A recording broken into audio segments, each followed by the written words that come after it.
Hello dear student. नाभिक, nuclear physics, नाभिकीय भौतिकी, इसमें हम रेडियो एक्टिविटी इसके बारे में पढ़ रहे हैं और हम पढ़ चुके हैं। थ्योरी इसकी हम पढ़ चुके हैं, फॉर्मूले वगैरह इसके बना चुके हैं। पीछे की वीडियो में आपने देखा होगा। अब हम देते हैं इसमें कि एनसीईआरटी में जो एग्जाम्पल्स हैं इसके वो सॉल्व करेंगे पहले। उसके बाद इसमें 3 टाइप का अक्षर होता है, अल्फ़ा, बीटा, गामा। उसके बारे में बात करेंगे, ठीक। उसके बारे में समझेंगे और फिर इसके बाद थ्योरी के अलावा देखिए होता क्या है कि मान लीजिए हम सिर्फ थ्योरी बताते हैं, सिर्फ फार्मूला बताते हैं और उस पर बनने वाला उदाहरण, जो उस पर बनने वाला अंकिक उदाहरण है, हम उस समय पे ना करवाएं जब हम थ्योरी पढ़ा रहे होते हैं, तो बाद में उसका न्यूमेरिकल लगता नहीं है, बच्चा लगा नहीं पाता है। ये मेरा बहुत लंबा अनुभव है। क्या होता है कि पहले थ्योरी पढ़ ली जाती है, थ्योरी पढ़ने के बाद फिर ये किया जाता है कि यार अब इस पे जो है इस चैप्टर के न्यूमेरिकल करेंगे, इसके न्यूमेरिकल लगाएंगे, तो वो बाद में होता नहीं है। इसलिए क्या होता है कि फिजिक्स में बच्चे न्यूमेरिकल ज़्यादा लगा नहीं पाते, क्योंकि थ्योरी को अलग कर दिया गया, न्यूमेरिकल को अलग कर दिया गया। वास्तव में थ्योरी का जो गणितीय रूप है, थ्योरी को गणितीय रूप में लिया गया है, वही आंकिक प्रश्न होते हैं, वही न्यूमेरिकल होता है। यानी कोई सूत्र बनाया, उसका गणितीय रूप, उसमें मान कैसे रखना है। और ये बात तभी हो जानी चाहिए जब कोई टॉपिक पढ़ाया जाता है, जैसा कि किताबों में होता है। सामान्यतः किताबों में क्या होता है, जब कोई टॉपिक पढ़ाया जाता है तभी उस पर आंकिक उदाहरण होता है। आप एनसीईआरटी देखते होंगे, अपनी किताब में देखते होंगे, या किसी भी किताब में आप देखते होंगे, कोई भी आंकिक उदाहरण तभी दिया जाता है जब थ्योरी पढ़ाई जाती है। उसके बाद में आंकिक प्रश्न जोड़े जाते हैं। यहाँ पर एक समस्या ये भी आती है कि जब हम कोई थ्योरी का टॉपिक पढ़ा रहे होते हैं तो उसमें हम थ्योरी के तथ्यों को छिपा लेते हैं। थ्योरी में जो तथ्य हैं हम उनको छिपा लेते हैं, हम उनको पूरी तरह बताते नहीं हैं, पूरी तरह उनको पढ़ाते नहीं हैं। इससे क्या होता है कि टीचर के लिए तो आसानी हो जाती है, और फिर जो तथ्य हमने छिपा लिए हैं, हम उन तथ्यों को उजागर करने वाला आंकिक उदाहरण भी नहीं बताते हैं। तो इससे क्या होगा कि थ्योरी छिप गई, आंकिक उदाहरण उस थ्योरी की गहराई को उजागर करने वाला आंकिक उदाहरण भी छिप गया। तो कोई हल्का सा न्यूमेरिकल करा दिया गया, कोई हल्का सा छोटा सा आंकिक प्रश्न करा दिया गया, थोड़ी सी थ्योरी बता दी गई, सूत्र बना दिया गया और आगे बढ़ गए। तो इसका परिणाम यह होता है कि जब हम थ्योरी को हल्के में लेते हैं और हल्के न्यूमेरिकल करते हैं, हम हल्के आंकिक प्रश्न करते हैं, तो वो हमें ज़्यादा दिनों तक याद नहीं रहते। बहुत सावधानी से सुनने की बात बता रहा हूँ कि जब भी हम थ्योरी को हल्का रखते हैं, उस पर हल्के प्रश्न हल करते हैं, तो वो हमें बहुत ज़्यादा दिनों तक याद नहीं रहते। फिर हम उसे बार बार याद करते हैं, बार बार उसका रट्टा लगाते हैं और परीक्षाओं में पास होने की कोशिश करते हैं। थ्योरी में अगर चिंतन गहरा हो जाए, थ्योरी में अगर हमारा चिंतन गहरा हो जाए और गहरे चिंतन पर हम कुछ आंकिक प्रश्न कर लें, कुछ आंकिक उदाहरण कर लें, तो हम भूलेंगे नहीं उस चीज़ को, हमें वो चीज़ याद रहती है। तो कुल मिलाकर इस तरह के कुछ पढ़ाई के बड़े महत्वपूर्ण नियम होते हैं जिनको ध्यान में रख के पढ़ना होता है। चलिए, ये हो ज्ञान की बात। अब आएंगे आगे एनसीईआरटी की समझदारी की बात। पाठ्य पुस्तक में उदाहरण है 13.4 और 13.5।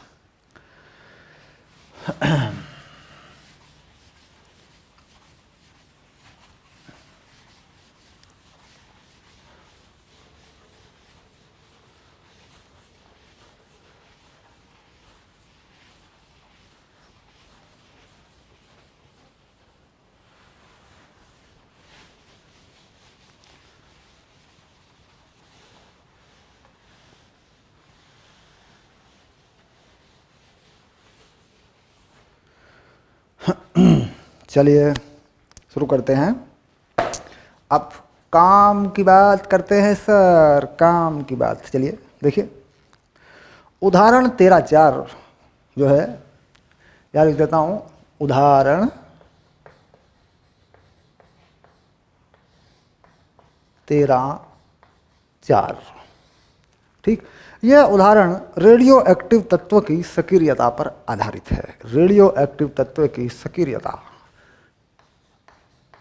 सक्रियता को जरा पकड़ें, इसे अंग्रेजी में बोलते हैं एक्टिविटी,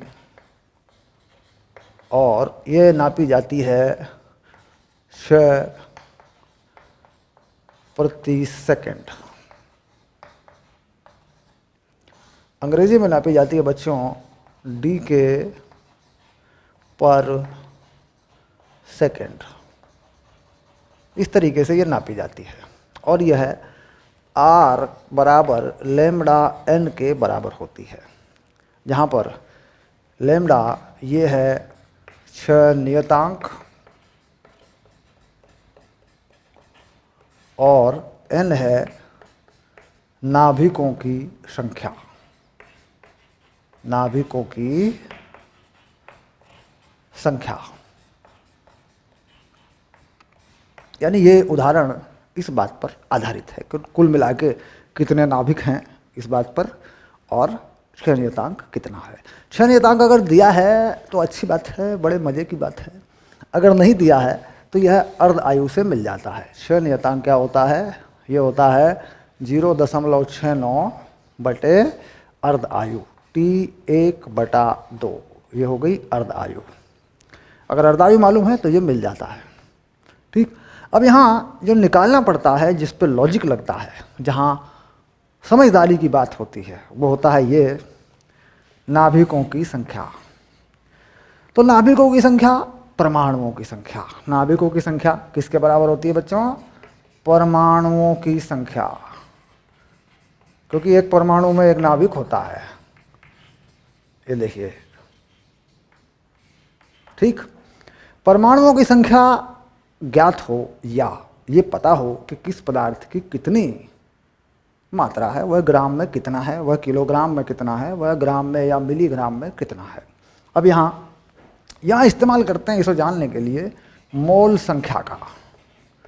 मोल संख्या का इस्तेमाल करते हैं। मोल संख्या ये कितनी होती है? 6.02 10 की पावर 3 23। ये मोल संख्या होती है। यहाँ पर 6.022 भी लिख देते हैं, 023 भी लिख देते हैं, ये इससे कोई फर्क नहीं पड़ेगा, उत्तर आपका सही हो जाएगा। कुल मिला के ये मोल संख्या होती है। मोल संख्या के बराबर परमाणु भार में होते हैं। परमाणु भार लगभग द्रव्यमान संख्या के बराबर होता है, लगभग, उससे थोड़ा सा कम होता है। ग्राम में पूरी तरह सही बात नहीं है।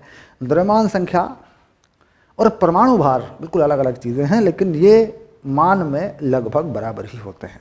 तो यहाँ बात हुई है यूरेनियम 238 की, ऐसे, और इसका कितना है? 1 ग्राम नमूना। इसका जो द्रव्यमान है वो कितना है? कितने द्रव्यमान की बात कर रहे हैं इसके? 1 ग्राम। तो यूरेनियम 238 के 1 ग्राम में परमाणुओं की संख्या या नाभिकों की संख्या, इसकी ज़रूरत पड़ेगी तुम्हें। तो लिख दिया यूरेनियम 238 के 1 ग्राम में नाभिकों की संख्या, क्योंकि इसकी तुम्हें ज़रूरत है। नाभिकों की संख्या, ये बड़ी चीज़ है। इन सवालों में जो बोर्ड में आते हैं, ये सक्रियता संबंधी सवाल हैं, यही फंसता है। इसे कैसे करें? ग्राम में द्रव्यमान 1 और नीचे 1 मोल का परमाणु भार लगभग द्रव्यमान संख्या के बराबर। तो द्रव्यमान संख्या कितनी है? 238, तो बटे 238। ये क्या बन जाता है बच्चों? इसे क्या कहते हैं? द्रव्यमान बटे परमाणु द्रव्यमान। ये कितना होता है? इसे कहते हैं मोलों की संख्या। मोलों की संख्या। अब 1 मोल में कितने परमाणु हैं? ये देखिए, ये आगे इससे गुणा कर दिया जाता है इसको। 6.022 और 10 की घात 23। ये परमाणुओं की संख्या है या नाभिकों की संख्या है? मिल गई। अब इसे निकालने में दिक्कत होती है, इसे निकालने का तरीका पक्का कर लें आप। तो दरअसल यही n का मान है, यानी यही n का मान है। इसी को क्या कहते हैं? इसे कहते हैं n। ये देखिए, नाभिकों की संख्या, परमाणुओं की संख्या। ठीक, अब इसके बाद यहां हमें क्षय नियतांक की आवश्यकता है। तो ये किससे मिलता है? अर्ध आयु से मिलता है। यहां भी एक गड़बड़ होती है कि जो अर्ध आयु है ये वर्षों में दी होती है, हमें किस में बदलना होता है? इसको सेकंड में इसको बदलना पड़ता है। तो यहां पर अगर मैं ये अक्षय नियतांक निकालूं तो ये कहते हैं, देखिए कि यूरेनियम की अर्ध आयु 4.5 10⁻9 वर्ष है। तो 4.5 10⁻9 वर्ष है। तो एक वर्ष में कितने दिन होते हैं? 365। एक दिन में कितने घंटे होते हैं? 24। और 24 घंटे में कितने सेकंड होते हैं? 3600। तो ये जो समय है किस में लगा लिया? सेकंड में। तो ये जो बनेगा क्षय नियतांक क्या बनेगा? प्रति सेकंड। ये बन जाएगा प्रति सेकंड।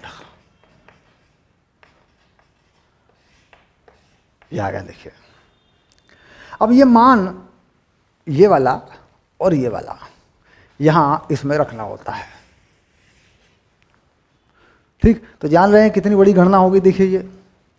ठीक, अब ये मान इसमें रख दिया जाए अगर, तो ये आपको उत्तर बता देता है। ठीक, अब ये जो मान आ रहा है ये हम देखें, अगर परमाणुओं की संख्या n जो है ये आ रही है, देखिए इसका मान आया है 25.3 10⁻20। ये तो आप गुणा करके भी हल कर सकते हैं। ये n का मान आया है। और समय आया है, अर्धायु काल जो है ये आया है आपका, जिसे ये तो जो कहते ही लगा दिया इन्होंने, इसमें कोई निकालने वाली बात नहीं। इसको जो कहते हैं लगा दिया आपने। और इसका जो समय बताया इन्होंने, ये बनाया 1.42 इतने ये समय जो है यहाँ पूरा लिखा हुआ है इसके नीचे। इसको दोबारा लिखा 69 समय बना दिया, इसको गुणा कर दिया 1.42 10⁻17 सेकंड। ये आ गया, देखिए एक चीज़ ये आ गई और एक चीज़ ये आ गई, देखिए ये वाली। ठीक, इन दोनों को सूत्र में लगा दिया गया, सक्रियता यानी R बराबर λN। ठीक, अब मान क्या रखना है? ये n है और ये क्षय नियतांक का मान है, अर्धायु से निकला हुआ है। तो समय किस में लगा? सेकंड में। और परमाणुओं की या नाभिकों की संख्या कैसे निकाली? मोल संकल्पना, इसे बोलते हैं मोल संकल्पना। मोल संकल्पना से, मोल के नियम से। ठीक, तो कुल मिला के ये वैल्यू आ गई, देखिए 1.23 10⁻4।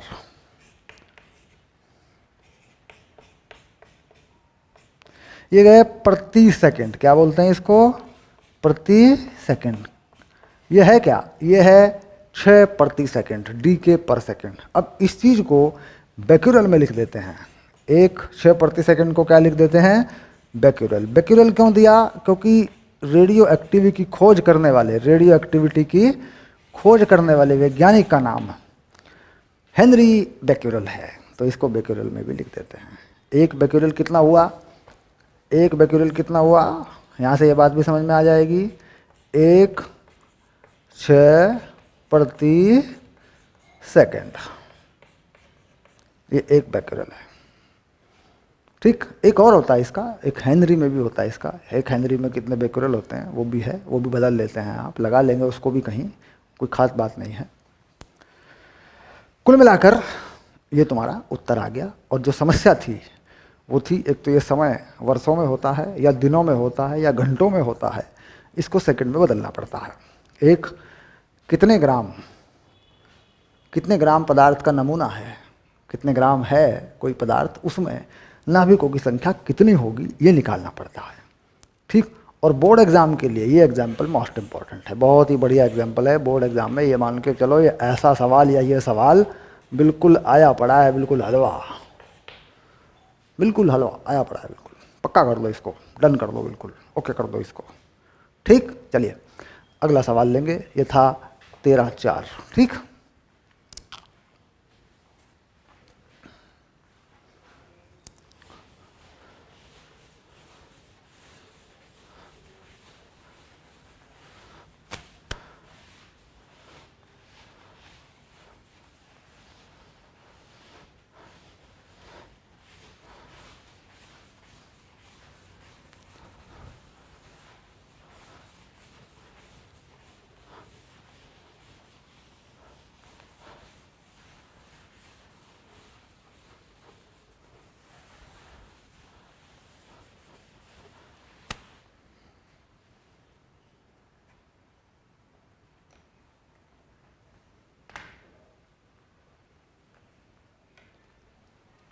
अब लेंगे उदाहरण 13/5।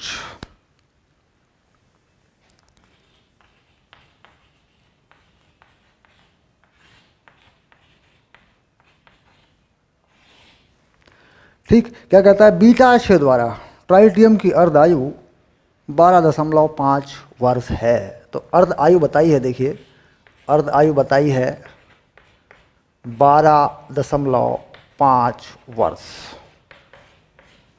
ट्राइटियम की अर्ध आयु 12.5 है। 25 वर्ष बाद शुद्ध ट्राइटियम के नमूने का कितना अंश अविघटित रहेगा, यानी कितना बचेगा। ठीक, 25 वर्ष बाद, तो समय t बताया है 25 वर्ष। ठीक, कितना बचेगा, तो माना कि पहली जो मात्रा है प्रारंभिक मात्रा, माना ट्राइटियम की प्रारंभिक मात्रा N0 है, यानी नाभिकों की संख्या N0 है। हम जानते हैं कि नाभिकों की संख्या से ही मात्रा बनती है। ठीक, कुल मिलाकर रेडियो एक्टिविटी का जो नियम है वह द्रव्यमान पर या द्रव्यमान के लिए नहीं है, द्रव्यमान पर आधारित नहीं है, वह नाभिकों की संख्या पर आधारित है। लेकिन हम जानते हैं कि भाई नाभिकों की संख्या होगी या नाभिक होंगे उसी से द्रव्यमान भी बनेगा, तो हम द्रव्यमान पर भी इसको लगा लेते हैं, लेकिन ये नाभिकों की संख्या पर है। ठीक, चलिए ये प्रारंभिक हो गया। 25 वर्ष बाद कितना बचेगा, तो हमारे पास एक सूत्र ये है, देखिए N0 e⁻⁻λt। एक तो ये है जिसमें जो लैम्बडा है ये 6 नियतांक है, इसका मान हम जानते हैं 1/अर्ध आयु,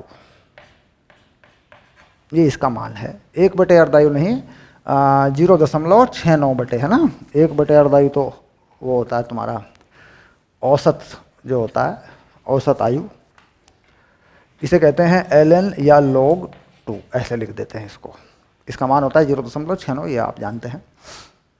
एक तो हमारे पास ये है, एक दूसरा सूत्र भी है हमारे पास जो अर्ध आयु कालों के पदों में है 1/2, और ये है अर्ध आयु कालों की संख्या। जो n है वो है अर्ध आयु कालों की संख्या। ये हम पढ़ चुके हैं अपनी पिछली क्लास में अच्छे से। अर्ध आयु कालों की संख्या। ठीक, थोड़ा आराम से एनसीईआरटी के उदाहरण आराम से करें, बड़े प्यार से करें, उनको समझें, क्योंकि ये मान के चलिए कि अगर आप एनसीईआरटी के उदाहरण कर लेते हैं सारे बहुत अच्छे से, आपके नंबर अच्छे आने वाले हैं, बहुत अच्छे नंबर आने वाले हैं। तो इसलिए आराम से करें। अब देखिए अर्ध आयु कालों की संख्या अगर मुझे निकालनी है, मैं इसके अनुसार लगाऊं या ऊपर वाले के अनुसार लगाऊं, तो दोनों तरीक़ों से मैं करके बताऊंगा आपको। हमारे पास दो तरीके हैं। यहाँ पर मैं पहले ये वाला लगा देता हूँ, ये वाला, ठीक, इससे कर देता हूँ। तो N0 अर्ध आयु कालों की संख्या N कितनी बन जाएगी ज़रा देखें एक बार, 25/12.5, ये बन जाएगी 2। क्योंकि कुल समय कितना है 25 वर्ष, और अर्ध आयु कितनी है 12.5 साल, 12.5 वर्ष, तो 2 बनेंगे अर्ध आयु, तो यहाँ 2 लगा देता हूँ। तो कुल मिला के n जो है ये हो गया n0/4। तो हम लिख देंगे 1/4 ट्राइटियम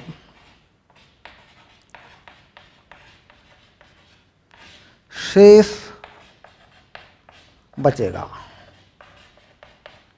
या अविघटित रहेगा, क्योंकि ये मात्रा जो होती है वो होती है जो अविघटित है, जो बची है, जो चला गया वो इसमें यहाँ समीकरण में नहीं होता, जो विघटित हो गया वो इस समीकरण में नहीं होता कहीं भी, यहाँ वो है जो बचा है। पहले कितना था n0, अब कितना बचा है n0/4, तो 1/4 शेष रहेगा।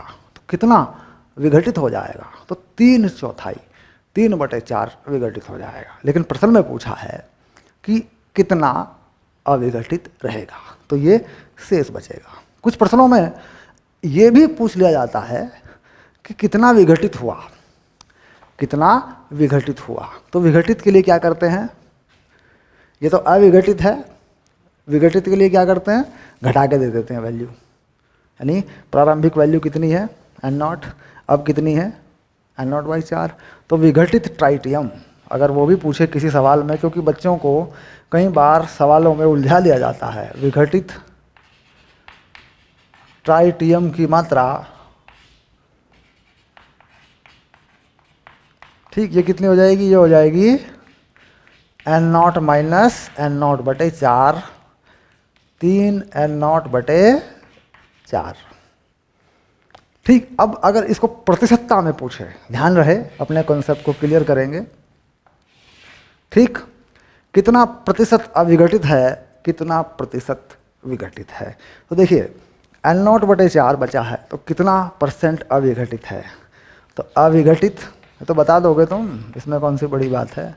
अविघटित कितना हो गया 25%, और विघटित कितना हो गया, बताओ विघटित कितना बचेगा, फिर विघटित हो गया से चला गया 75%, ये विघटित है।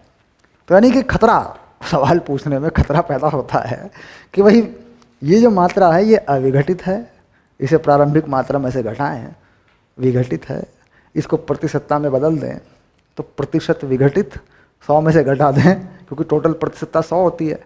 देखो 25 को 100 में से घटा दो, 25 अगर अविघटित है तो 75 विघटित है, ठीक, ये प्रतिशतता है। बात सिंपल सरल में आ, समझ में आ गई बिल्कुल आसानी से, कोई ज़्यादा इसमें खर्चा करने की ज़रूरत नहीं है, सीधा मामला है। अब जो समीकरण है हमारे पास, दूसरा रिलेशन है वो ये है। अब इस रास्ते से हमें इसे हल करना है, हम इसे इस रास्ते से भी हल करेंगे, ऐसे इसके आधार पर, ठीक। अब देखिए कैसे करते हैं इस रास्ते से हल, इस रास्ते से हल कर देते हैं, यहाँ कर देते हैं, इस जगह में कर देते हैं आराम से। तो लिख लेते हैं इस समीकरण को n = n0 e⁻ λt। अब यहाँ पर n0, ठीक, इसे नीचे कर लेते हैं e⁻λt, ऐसे बटे में आ जाएगा, कोई दिक्कत नहीं है n0 के, ठीक। अब आगे बढ़ते हैं n0 e⁻λt। अभी देखिए जो लैम्बडा है ये होता है क्या, ln2/12.5, और ये हो गया टाइम 25। देखिए यहाँ पे इस टाइम का मान कितना रख दिया, समय का 25, और ये होता है ln2/अर्ध आयु। तो देखिए ये आ गया 2, तो ये बन गया कुल मिला के n0, और ये बन गया e⁻2 ln2, 2 ln2, क्योंकि देखिए 25 बार है, 2 हो गया, तो 2 log 2 या 2 ln2 प्राकृतिक लोग है। अगर मैं इस 2 को यहाँ से हटाऊँ तो ये पावर में जाएगा। लोग की प्रॉपर्टी होती है कि लोग के बाहर जो नंबर गुणा में होता है वो अंदर घात में चला जाता है। तो यहाँ से मैं लिखूँ तो इसे ऐसे लिख सकता हूँ n0 e⁻ ln 2 की पावर 2 कितनी हो जाएगी, 4 हो जाएगी, ऐसे ln 4। अब ये जो लोग है देखिए e ln, ये ख़त्म हो जाता है, ये हट जाता है, e ln पावर में से निकल जाता है।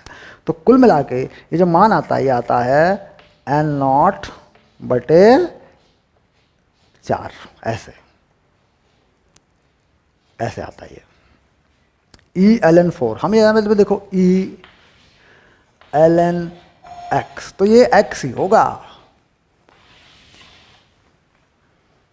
तो ई एल एन 4, ये 4 ही होगा। तो एन नॉट बाई 4 हो गया, एन नॉट बाई 4 हो गया, ये लो। ठीक, तो प्रश्न में जैसी व्यवस्था हो, प्रश्न जैसे सॉल्व करना चाहें, जैसे हल करना चाहें, उसमें फ़ायदा है। अगर अर्ध आयु कालों की संख्या पूर्णांक होती है, पूर्णांक मतलब 2, 3, 4, 5, तब इसको लगाने में फ़ायदा है। अगर अर्धायु कालों की संख्या पूर्णांक होती है, क्योंकि 2 की कितनी घात है हम बता देते हैं, या ऐसा हो कि साढ़े में हो, 2.5, 2.4 इस तरीके से हो, क्योंकि 2.5, 3.5, क्योंकि हम 2 का वर्गमूल भी निकाल लेते हैं। अगर यह संख्या पूर्णांक नहीं है तो हमें इस रास्ते से चलना चाहिए। अर्धायु कालों की संख्या पूर्णांक नहीं है तो हमें इस रास्ते से जाना चाहिए फिर, क्योंकि फिर हमें लोग की आवश्यकता पड़ती है। चलिए, दोनों विधियां फाइनल हो गई। अपने आंकिक प्रश्न जो भी हैं करेंगे, इस विधि से होगा इससे कर देंगे, इस विधि से करना होगा इस विधि से कर देंगे। ठीक, अगर इस विधि से करते हैं और यहाँ पर n पूर्णांक नहीं है तो लोग लेना पड़ेगा वापस, उसका मान निकालना पड़ता है। ठीक, तो लोग लगा लें दोबारा तो भी कर सकते हैं, कोई दिक्कत नहीं है। और नहीं लेना, सीधे जाना है तो इस रास्ते से चले जाएं। यहाँ पर भी लोग हटाना पड़ेगा, बाद में लोग में ले लेते हैं इसको। तो ये देखो, ये मैंने हटाया जैसे ऐसे।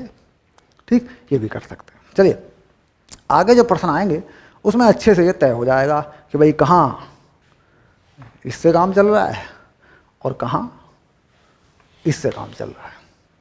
प्रश्न पढ़ के इसका अंदाज़ा हो जाता है। चलिए, तो ये हुए हमारे 2 एनसीईआरटी के सवाल। अब हम बात करेंगे अल्फा अक्षय के बारे में। अपनी अगली क्लास में शुरू करते हैं alpha Akshay, beta Akshay, gamma Akshay, और इनके बारे में विस्तार से जानेंगे, क्योंकि सामान्यतः जानकारी होती है, लेकिन जो जानकारी होती है उससे बोर्ड परीक्षाओं में आने वाला सवाल हल नहीं होता। तो कोशिश ये होगी कि जो बोर्ड में सवाल है वो हल हो, जेई में, नीट में सवाल है वो हल हो, यानी पूरी जानकारी के साथ हम लेंगे अल्फा, बीटा, गामा अक्षय। आंकिक प्रश्नों को रखेंगे, उदाहरण रखेंगे अच्छी तरह से। ठीक है, चलिए।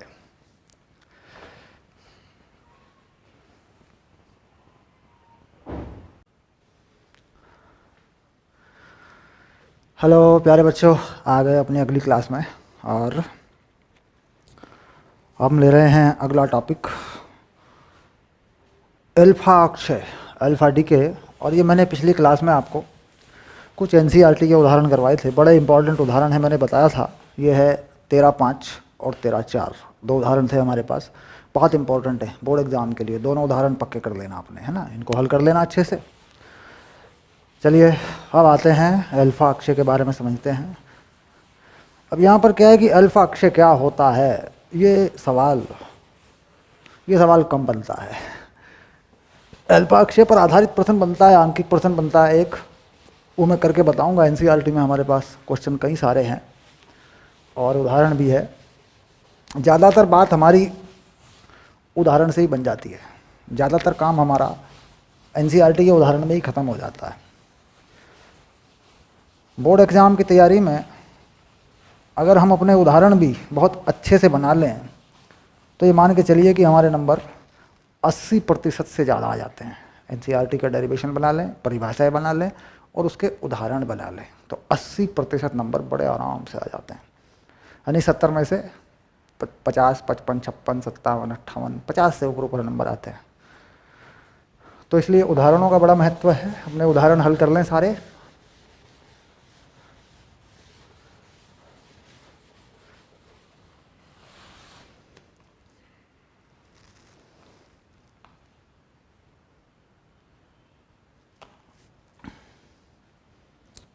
चलिए, एनसीईआरटी में ये नंबर है 1362।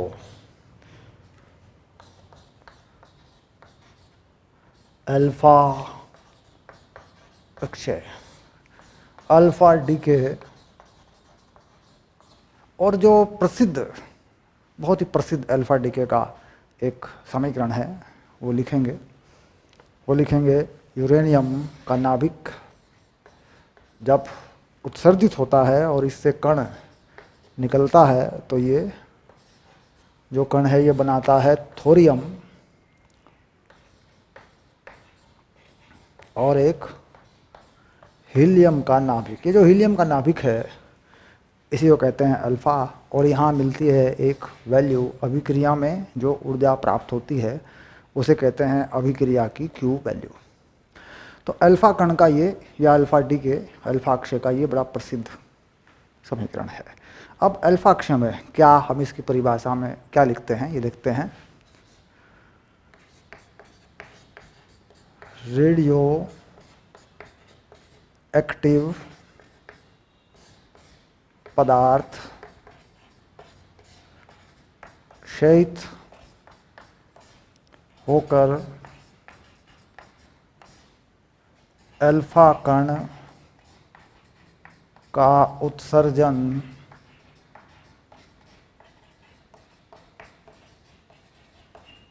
करते हैं। ठीक, अल्फा कण हीलियम का नाभिक होता है, हीलियम का नाभिक होता है। अभिक्रिया में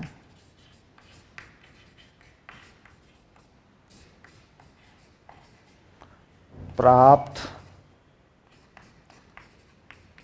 उत्पाद की द्रव्यमान संख्या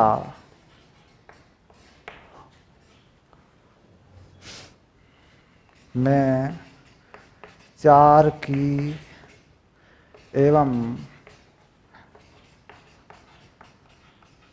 परमाणु क्रमांक में 2 की कमी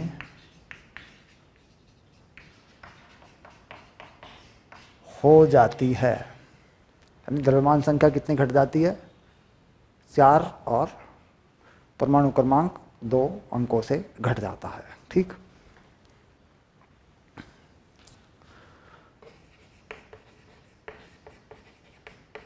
अभिक्रिया में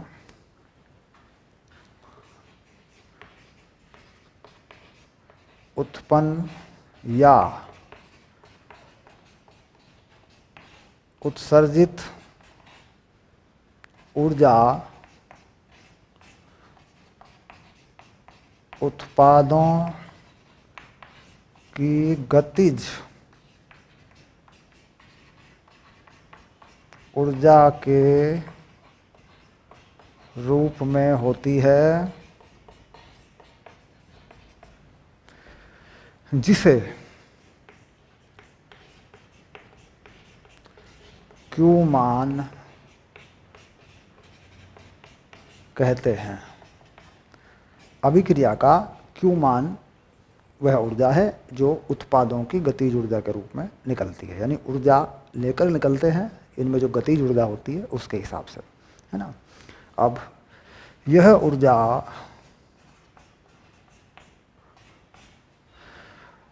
वायुमंडल या पर्यावरण से मिलकर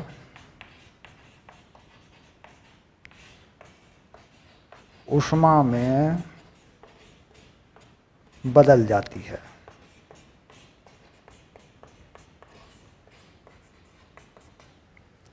यानी ये ऊर्जा सबसे पहले जब ये विखंडन होगा, जब अल्फा अक्षय होगा, तो ये इन दोनों की गतिज ऊर्जा के रूप में होगी। लेकिन जब वायुमंडल में मिलेगी, हवा में मिलेगी, पर्यावरण में मिलेगी, तो फिर ये ऊष्मा में बदल जाती है, यानी तापमान बढ़ जाता है, अधिक ऊष्मा उत्पन्न होती है ना, इसे कहते हैं परमाणु बम, है ना। तो अधिक ऊष्मा उत्पन्न करती है। ठीक है, अब यहाँ पर जब हम देखते हैं इस पूरी क्रिया में, ये तो इसकी सामान्य सी एक परिभाषा हो गई, और नाम से करें, अगर नाम से करें तो नाम से कैसे लिखते हैं? x क्या बनाया? y, और एक बनाया हीलियम का नाभिक। यहाँ द्रव्यमान संख्या को A लिखा, परमाणु क्रमांक को Z लिखा, यहाँ A-4 लिखा और यहाँ Z-2 लिखा और यहाँ अभिक्रिया की एक Q वैल्यू लिखी। ठीक, इस तरीके से ये अल्फा डीके होता है। ठीक, तो अल्फा डीके की परिभाषा यही है, इसे आप लिख सकते हैं, लिख के इसे नोट कर लो। परिभाषा यही है, रेडियो एक्टिव पदार्थ सहित होकर अल्फा कण का उत्सर्जन करते हैं।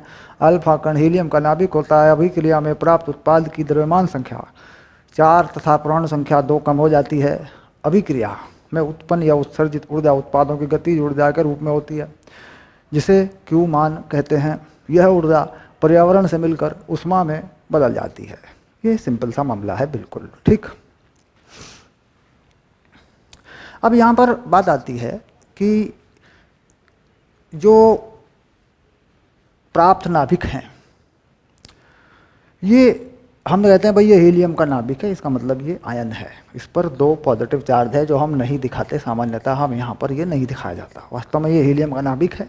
तो हीलियम के नाभिक में क्या है, 2 प्रोटॉन है, 2 न्यूट्रॉन है, इलेक्ट्रॉन तो इसमें है नहीं। अच्छा, अब ये जो यहाँ प्राप्त होता है नाभिक और ये जो प्राप्त होता है नाभिक, ये उत्तेजित अवस्था में होते हैं। यहाँ से थोड़ा आगे बढ़ेंगे और जानकारी अपनी लेंगे। ये उत्तेजित अवस्था में होते हैं।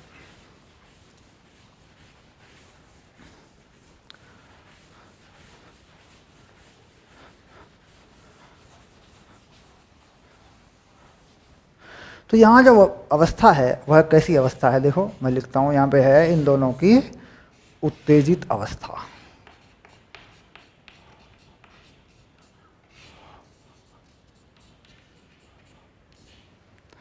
और इस वाले की भी उत्तेजित अवस्था है।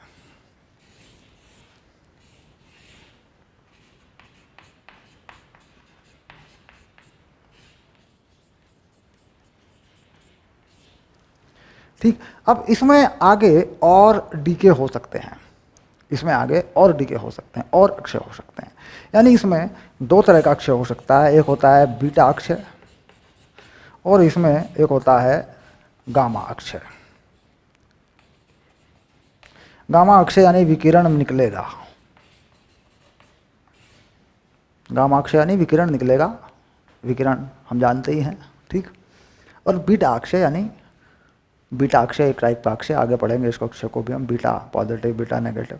ठीक, तो इस उत्तेजित अवस्था में दोनों चीज़ें हो सकती हैं। यहाँ पर केवल गामा अक्षय होता है,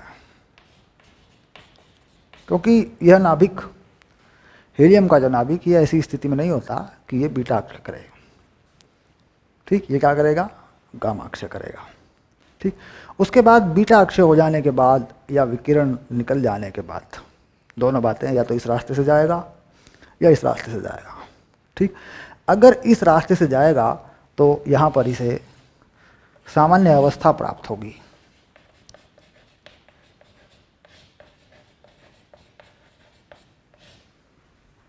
ठीक, और अगर इस रास्ते से जाएगा तो एक रेडियो एक्टिव श्रेणी प्राप्त होगी।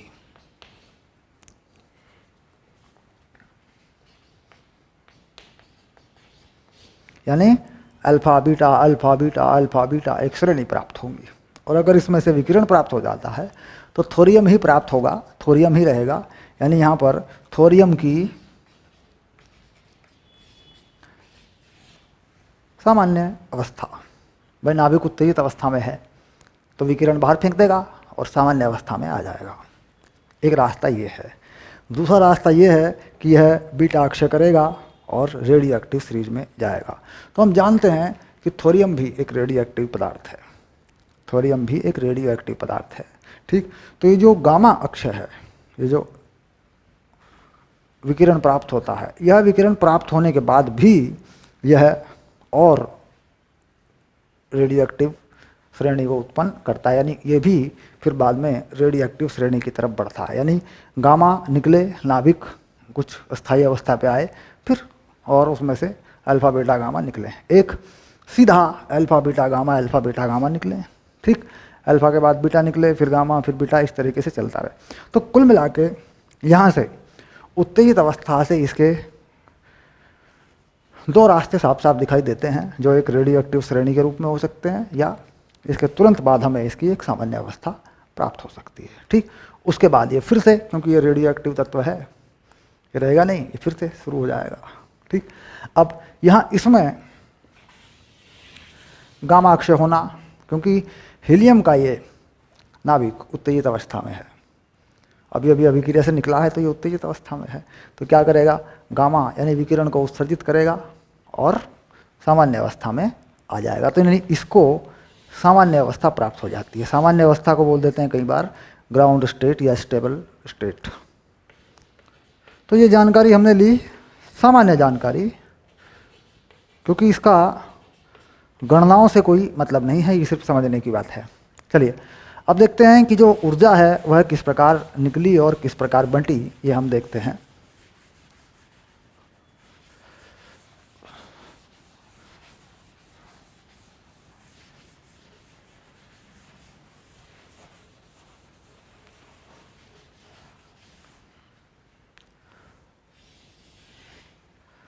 इस पे भी 92 लिखते हैं ऐसे। ठीक, अब ऊर्जा, जो कुल ऊर्जा है, कुल विमुक्त ऊर्जा गतिज ऊर्जा के रूप में, तो कुल विमुक्त ऊर्जा गतिज ऊर्जा के रूप में,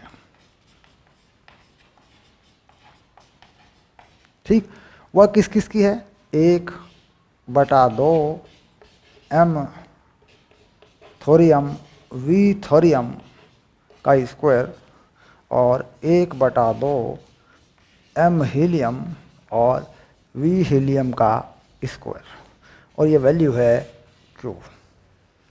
यहाँ पर v जो है वो चाल है और m द्रव्यमान है। ये कुल ऊर्जा इस प्रकार निकली है। इसके बाद संवेग संरक्षण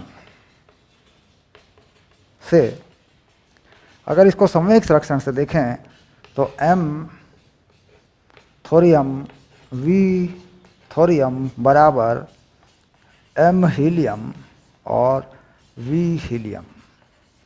ठीक, ये संवेग है। परिमाण में क्या कह सकते हैं कि ये परिमाण में है, क्योंकि एक क्रिया तो एक प्रतिक्रिया। मान लीजिए नाभिक यहाँ फटता है, यूरेनियम का नाभिक, इधर को जाता है हीलियम का नाभिक, तो इधर को आता है थोरियम का नाभिक। ठीक, इधर हीलियम का नाभिक जाता है वी हीलियम चाल से, इधर ये आता है वी थोरियम चाल से। तो कुल मिला के क्रिया प्रतिक्रिया के नियम से संवेग भी संरक्षित है। इसका संवेग हीलियम वाले का बराबर थोरियम का, क्योंकि इसको हमने माना विराम अवस्था में। हमने क्या माना, विरामावस्था। विराम अवस्था पे फट गया, विराम अवस्था पे इसमें विखंडन हो गया। ठीक, तो कुल मिला के अगर देखा जाए परिमाण में संवेग भी बराबर है। तो इन दोनों समीकरणों को हल कर देने पर, इन दोनों समीकरणों को हल कर देने पर हम ये जानना चाहते हैं कि दोनों नाभिकों की गतिज ऊर्जा कितनी कितनी होगी और उनकी चाल अगर निकालना चाहें तो कितने कितने होगी। देखिए समीकरण नंबर ये है ऊर्जा का समीकरण। इस समीकरण में आप कोई एक मान रख सकते हैं। जैसे मान लीजिए मुझे हीलियम की गतिज ऊर्जा चाहिए, तो मैं इसमें v थोरियम का मान रख लूँगा। ठीक, तो देखिए 1/2 m थोरियम v थोरियम, है ना। v थोरियम नहीं रखूँगा मैं, यहाँ v थोरियम का मान रखूँगा। m हीलियम v हीलियम बटे m थोरियम, है ना। तो यहाँ मैं m थोरियम का मान रख दूँगा दूसरे समीकरण से। वो क्या है, m हीलियम v हीलियम और m थोरियम। देखो ये मैंने मान रख दिया ऐसे, सिंपल सरल। इसको मैंने मान लिया कि ये पहला समीकरण है और इसको मान लिया मैंने कि दूसरा समीकरण है। दूसरा समीकरण में से निकाल के मैंने पहले में लिख दिया। बिल्कुल सरल सी बात है, कोई ज़्यादा झंझट नहीं है। ऊर्जाओं का बंटवारा, ऊर्जाओं का बंटवारा, किस प्रकार होता है ये देख रहे हैं। अच्छा, अब दूसरे वाली ऊर्जा क्या थी? दूसरे वाली ऊर्जा हीलियम की थी, m हीलियम v हीलियम, और ये पूरी वैल्यू थी q वैल्यू। ठीक, अब यहाँ से देखो हमें क्या चाहिए? हीलियम की गतिज ऊर्जा। तो हम यहाँ ये जो पद है इसे कॉमन कर लेंगे, 1/2 m हीलियम v हीलियम का स्क्वायर ऐसे 1+। जब मैं इस पूरे पद को कॉमन लूँगा तो देखिए यहाँ से m हीलियम v हीलियम का स्क्वायर ये बच जाएगा। यहाँ बचेगा मेरे पास एक m हीलियम और नीचे m थोरियम। कॉमन ले लूँगा, जब मैं इस पूरे पद को मैंने कॉमन ले लिया, 1 बचा। एक तो इसकी वजह से बचेगा, देखो ये रहा 1 है ना, इसकी वजह से 1 हो गया, 1/2 तो पूरा बाहर चला गया। और एक बच गया m हीलियम बटे m थोरियम ऐसे। तो ये जो ऊर्जा है हीलियम वाले की मिल गई मुझे, 1/2 m हीलियम v हीलियम का स्क्वायर, और ये मुझे मिल गई q m थोरियम बटे m helium plus m thorium. ये गतिज ऊर्जा किसकी आ गई है? अल्फा कण की। अल्फा कण की गतिज ऊर्जा है। देखो q मान आ गया, थोरियम का द्रव्यमान, हीलियम और थोरियम का द्रव्यमान है कितना? अगर देखा जाए हीलियम और थोरियम का जो द्रव्यमान है या द्रव्यमान संख्या है वो कितनी है? 4 और 234, 238 है। तो किसका है? यूरेनियम का है। तो यानी यहाँ पर मैं m यूरेनियम भी लिख सकता हूँ, m यूरेनियम ऐसे। इसी प्रकार देखो हमने देखा कि जब हमने अल्फा कण की गति ऊर्जा निकाली तो इसका द्रव्यमान ऊपर आया और ये कुल नीचे आया। जब मैं इसकी गतिज ऊर्जा निकालूंगा तो इसका द्रव्यमान ऊपर आएगा और उसका टोटल नीचे आएगा। तो यानी अब मैं लिख सकता हूँ 1/2 m थोरियम v थोरियम का स्क्वायर, और ये लिख सकता हूँ मैं q वैल्यू और m हीलियम बटे m यूरेनियम। बिल्कुल ऐसे ही ये भी आ जाएगा। ठीक, अगर ये कैसे आया ये जानना चाहते हैं तो बिल्कुल इसी तरीके से करेंगे। यहाँ पर हमने इस बार किसकी वैल्यू रखी थी? वी थोरियम की। तो इस बार किसकी वैल्यू रखेंगे? वी हीलियम की। हीलियम की चाल जो है उसे रख लेंगे वहाँ पे। तो देखो थोरियम आ जाएगा दोनों जगह, सॉल्व कर लेंगे, ये आ जाएगा। तो गतिज ऊर्जा का बंटवारा इस प्रकार होता है। ठीक, अब इसमें थोड़ा सा मैं वैल्यू डाल के दिखा देता हूँ आपको कैसे करते हैं।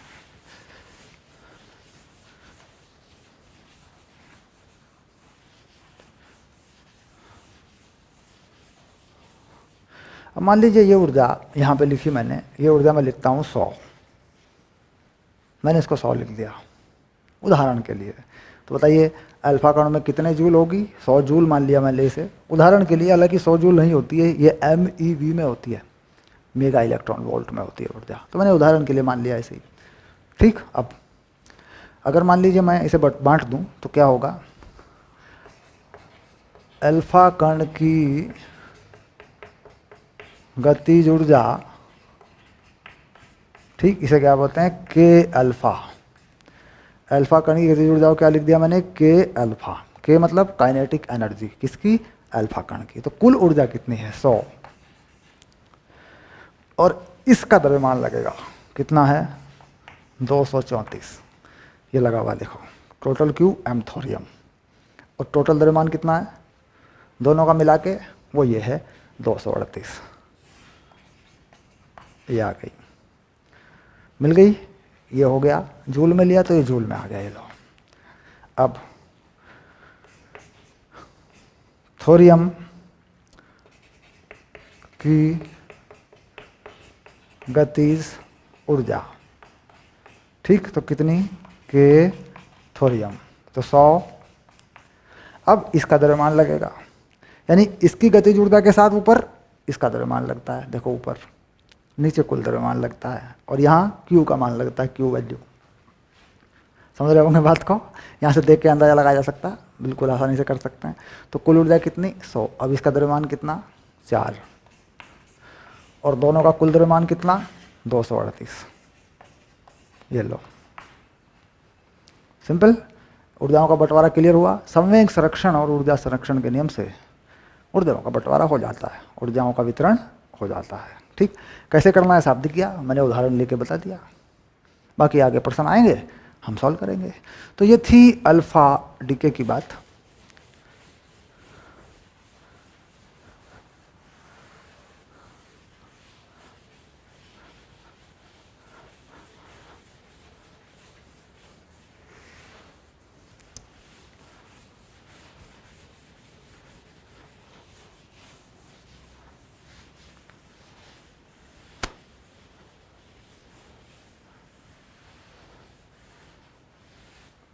चलिए अब बात करते हैं गामा बीटा, है ना। दूसरा जो डीके है हमारे पास वो क्या है।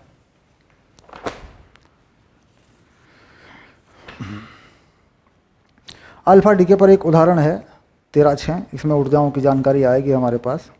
ये उदाहरण करेंगे, बड़ा इंपॉर्टेंट सवाल है। और उसके बाद हम फिर करेंगे बीटा डीके और फिर है गामा डीके। ठीक है, तो ये उदाहरण संख्या है 13/6। यहाँ से समझ में आ जाएगा मामला हमारा कि ऊर्जाओं का लेन देन कैसे होता है। 13/6 देखिए, यहाँ पर कुछ परमाणु द्रव्यमान दिए हुए हैं। परमाणु द्रव्यमान किसका दिया हुआ है, यूरेनियम 238 का दिया हुआ है,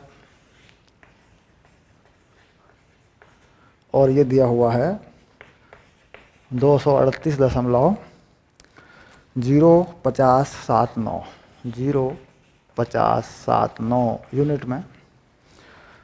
हीलियम का दिया हुआ है, ये दिया हुआ है 4000260,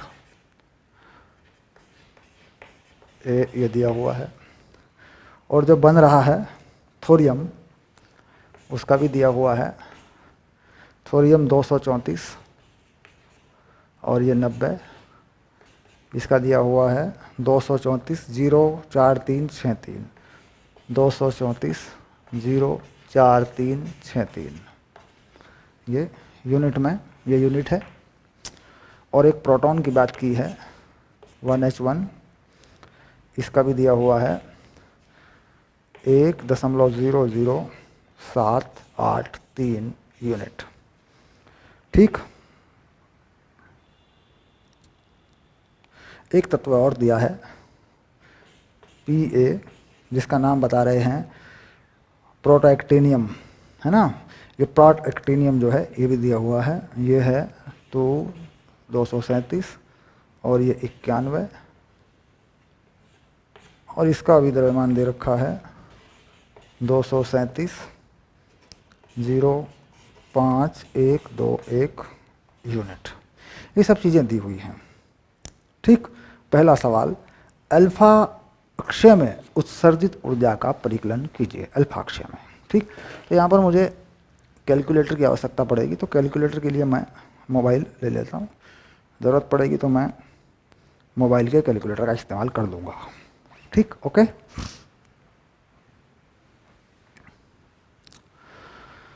चलिए अब देखिए, सबसे पहले अल्फा अक्षय हो कहाँ रहा है। सबसे पहले देखना पड़ेगा, अभिक्रिया हमारे पास है नहीं, अल्फा अक्षय हो कहाँ रहा है। जहाँ द्रव्यमान में 4 का फर्क हो रहा है और परमाणु द्रव्यमान संख्या में 2 का फर्क हो रहा है, वहाँ अल्फा अक्षय हो रहा होगा, क्योंकि अल्फा अक्षय में यही होता है, उसकी यही शर्त होती है। तो अगर देखें यहाँ और यहाँ 4 का, और यहाँ परमाणु क्रमांक में 2 का अंतर हो रहा है। ठीक, तो यानी यही समीकरण है, यूरेनियम 234.92 और ये बन गया थोरियम 238 ना, हाँ 238, 234, 90, और ये बन गया एक अल्फा कण, और ये बन गई क्यू वैल्यू। ठीक, तो हमें इस क्यू वैल्यू का मान निकालना है पहले सवाल में। पहले सवाल में हमें इस क्यू वैल्यू का मान निकालना है। हम जानते हैं कि द्रव्यमान में परिवर्तन होता है। नाभिक की अभिक्रियाओं में द्रव्यमान के आधार पर या द्रव्यमान में हुए परिवर्तन के आधार पर हम ऊर्जाएं निकाल लेते हैं। या फिर दूसरा तरीका ये होता है कि हमें बंधन ऊर्जा की जानकारी हो।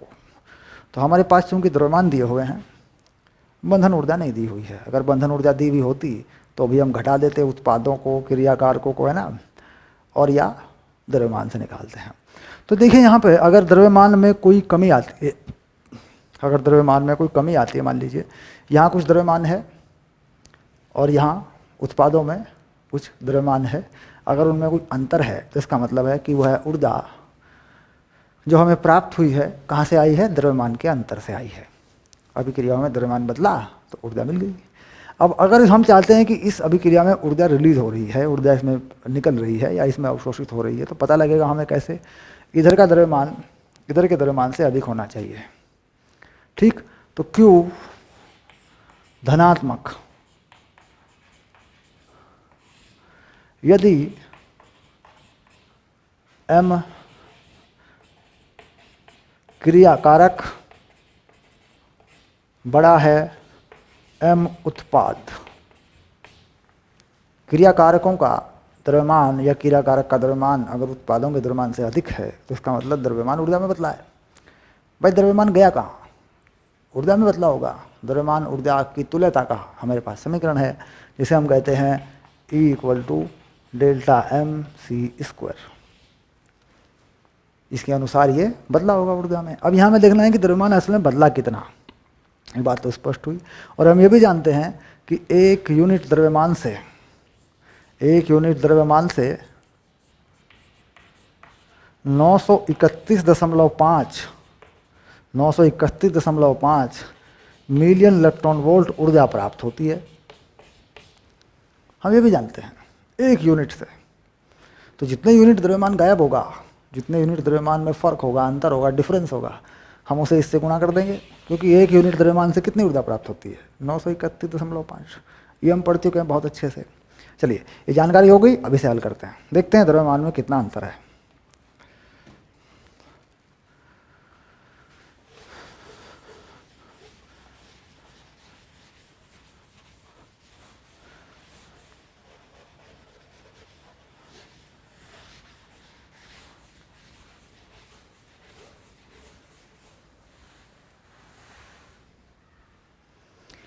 चलिए अब देखते हैं, सबसे पहले जो उत्पाद बने हैं उनका द्रव्यमान कितना है। ठीक, उत्पादों का द्रव्यमान, उत्पादों का कुल द्रव्यमान कितना है, देखिए ये है 234,043,63, 234.04363 और ये है 4.00260, 4.00260। देखिए ये है उत्पादों का 3, 12, 6, 4, 0, 8, 3, 2, ये हो गया। ठीक, अब क्रियाकारक का, जो क्रियाकारक है का द्रव्यमान, क्रियाकारक कौन है, ये है यूरेनियम 238, है ना। इसका द्रव्यमान देखते हैं कितना है। ठीक, ये रहा, देखो 238 050 79, 238 050 79। ठीक, अब द्रव्यमान क्षति, द्रव्यमान में कितना अंतर आया, द्रव्यमान क्षति निकालें तो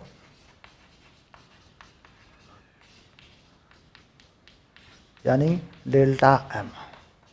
ठीक, तो घटा देंगे, इसमें से ये घटा देंगे, क्रियाकारक में से हम घटा देंगे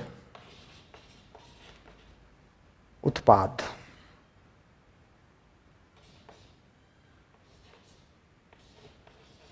देखो ये घटा दिया, 6, 5, 4, 0, 0, 0, ये आ गया। ये किस में आया, यूनिट में आ गया। अब ऊर्जा Q वैल्यू, Q मान कितना, 0.00456 और एक यूनिट से प्राप्त ऊर्जा 931.5 MeV बटे में लिख दिया c², million electron volt. c² क्या है कि भाई E = mc² से तुमने बदला हुआ है, इसको ऊर्जा तुल्यता से बदला हुआ है, इसलिए लिखा जाता है ये। तो मात्रक ऐसे लिखते हैं, वास्तव में मिलियन इलेक्ट्रॉन वोल्ट ऊर्जा है, c² लिखा जाता है। ठीक है, अब ये इसे हल करके निकाल लेंगे आप, तो ये वैल्यू कितनी आएगी, सीधा देख के लिख देता हूँ। ठीक है, गुणा क्या करनी, ये तो हो ही गया क्लियर। 4.25 4.25 MeV, ठीक। ये आ गया क्यू मान और ये हो गया हमारा पहला उत्तर।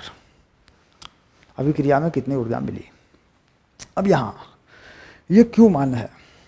अगर इस क्यू मान के आधार पर हम ये जानना चाहते हैं कि साहब इसकी गतिज ऊर्जा कितनी है, इसकी गतिज ऊर्जा कितनी है, तो पुराने वाला फॉर्मूला हमारा तैयार है, हम वो निकाल सकते हैं। देखो क्यू मान मिल गया।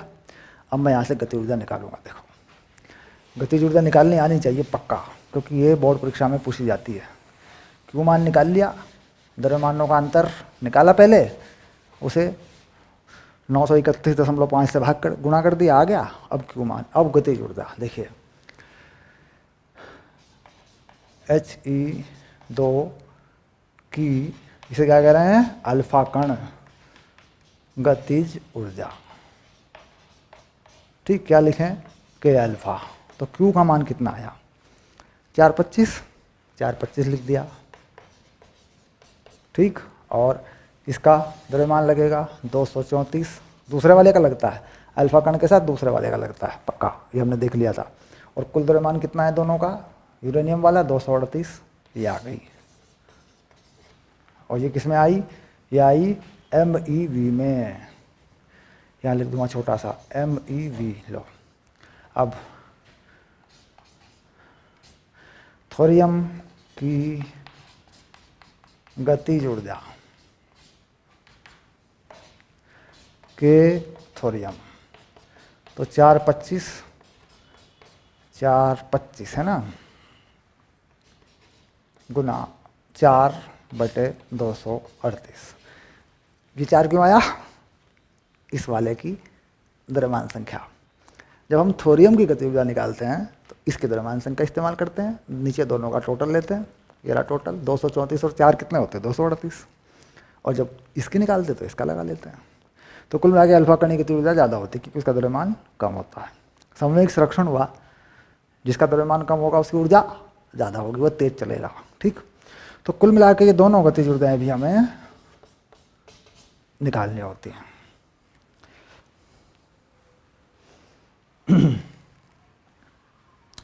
चलिए अब देखते हैं कि इसका जो अगला हिस्सा है वो क्या है।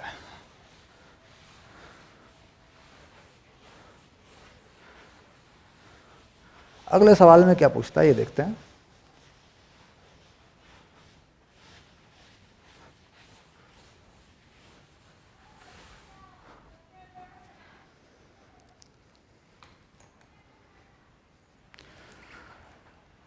अगले प्रश्न में दर्शाइए कि U238 स्वतः प्रोटॉन उत्सर्जन नहीं करता। U238 यानी यूरेनियम स्वतः प्रोटॉन उत्सर्जन नहीं करता, यानी अभिक्रिया अपने आप नहीं हो सकती। वो कौन सी अभिक्रिया, देखिए ये है U238 92, और प्रोटॉन कहाँ है, ये रहा प्रोटॉन। तो इसमें एक कम, इसमें एक कम, तो क्या क्या मिल रहा है हमें, एक प्रोटॉन मिलता है और एक ये तत्व है, देखो ये दिया हुआ है प्रोटएक्टिनियम, ये मिलेगा हमें Pa 237 91 और ये Q, ठीक। कह रहा ये अभिक्रिया अपने आप नहीं हो सकती। देखिए अगर अभिक्रिया में ऊर्जा मुक्त होती है, इसका मतलब उत्पादों में गतिज ऊर्जा होती है, वो निकलते हैं। अगर वो होता है तभी ऊर्जा अभिक्रिया होती है, अगर वो नहीं होता तो नहीं होती। इसका मतलब इसमें यदि Q का मान ऋणात्मक आ जाएगा,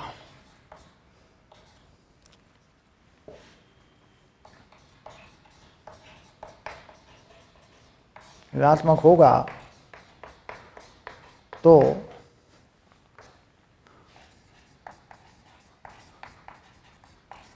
अभिक्रिया नहीं होगी, अर्थात उत्पादों का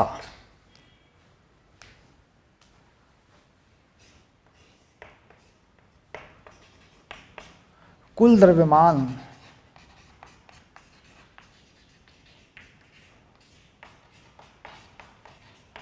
क्रिया कारकों से अधिक होगा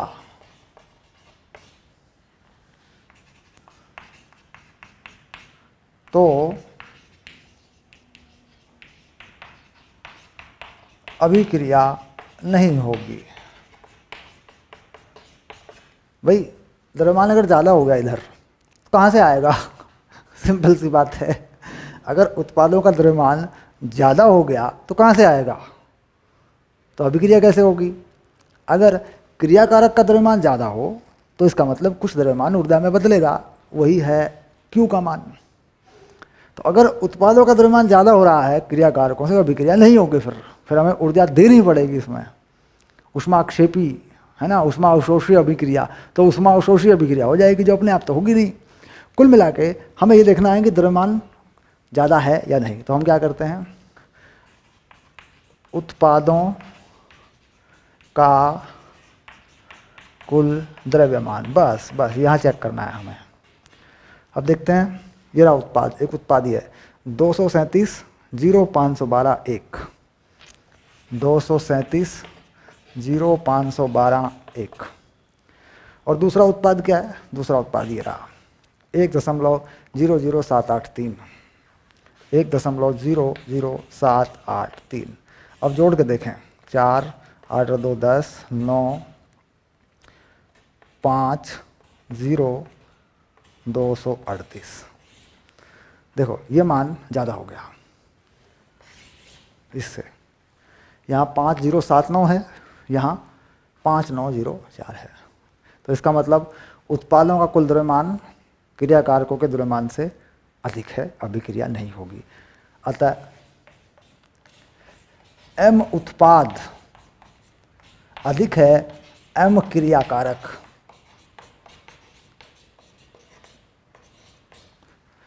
अभिक्रिया स्वतः नहीं होगी, अर्थात यूरेनियम प्रोटॉन को उत्सर्जित अपने आप नहीं करता।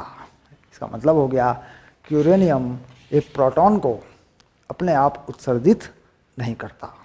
पक्का हो गया?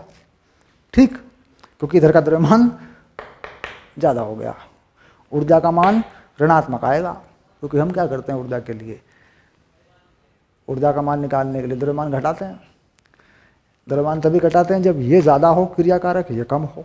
अब हो ये ज़्यादा गया तो इसका मतलब द्रव्यमान का अंतर ऋणात्मक आएगा, तो ऊर्जा का मान भी ऋणात्मक आएगा।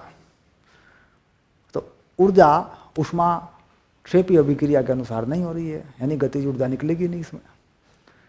गतिज ऊर्जा होती है, ऊष्मा तो बाद की बात है, ऊष्मा तो बाद में मिलती है, जब ये गतिज ऊर्जा पर्यावरण से मिल जाती है तब की बात है। तो इसलिए हम यहाँ नाभिकीय अभिक्रियाओं में ऊष्माक्षेपी ऊष्मा अवशोषी का नाम ज़्यादातर नहीं लेते, हम बस ये देखते हैं कि ऊर्जा धनात्मक है या ऋणात्मक है। तो ये ऊर्जा अगर धनात्मक है तो अभिक्रिया होगी, अगर ये ऊर्जा ऋणात्मक आ गई तो नहीं होगी। ऋणात्मक कब आएगी? जब ये द्रव्यमान बढ़ जाएगा। यानी हम ऐसी कोई अभिक्रिया लिख दें जिसमें द्रव्यमान बढ़ जाए तो वो नहीं होती, वो अभिक्रिया नहीं होती। ठीक, अपने आप नहीं होती। अगर करा सकते हैं किसी तरीके से, बहुत अधिक तापमान बहुत अधिक ऊर्जा देकर करा सकते हैं, वो अलग बात है, अपने आप नहीं होती, स्वतः नहीं होती। तो इसका मतलब यूरेनियम स्वतः एक प्रोटॉन को उत्सर्जित नहीं करता। यूरेनियम अपने आप एक प्रोटॉन का उत्सर्जन नहीं करता। Okay, done. तो कोई भी अभिक्रिया होती है या नहीं होती है, ऐसे अभिक्रिया लिख लें, लिखने के बाद देख लें, अगर इधर का द्रव्यमान ज़्यादा हो रहा है ना तो नहीं होने वाली, स्वतः नहीं होने वाली, अपने आप नहीं होने वाली। तो ये था अल्फा डीके और अल्फा अक्षय पर एक उदाहरण था। यही उदाहरण ध्यान रखे, अपना बोर्ड के लिए तैयार कर लें, बोर्ड एग्जाम के लिए इसको तैयार कर लें। इसमें सारी बातें मैंने बताई, गतिज ऊर्जा कैसे बंटती है ये बता दिया, ऊर्जा कैसे निकलती है ये बता दिया, पूरा कर दिया। अल्फा अक्षय हमारा पूरा हो चुका है ये टॉपिक। ठीक, अब हम बात करेंगे इसके बाद बीटा अक्षय के बारे में अपनी अगली क्लास में। ओके।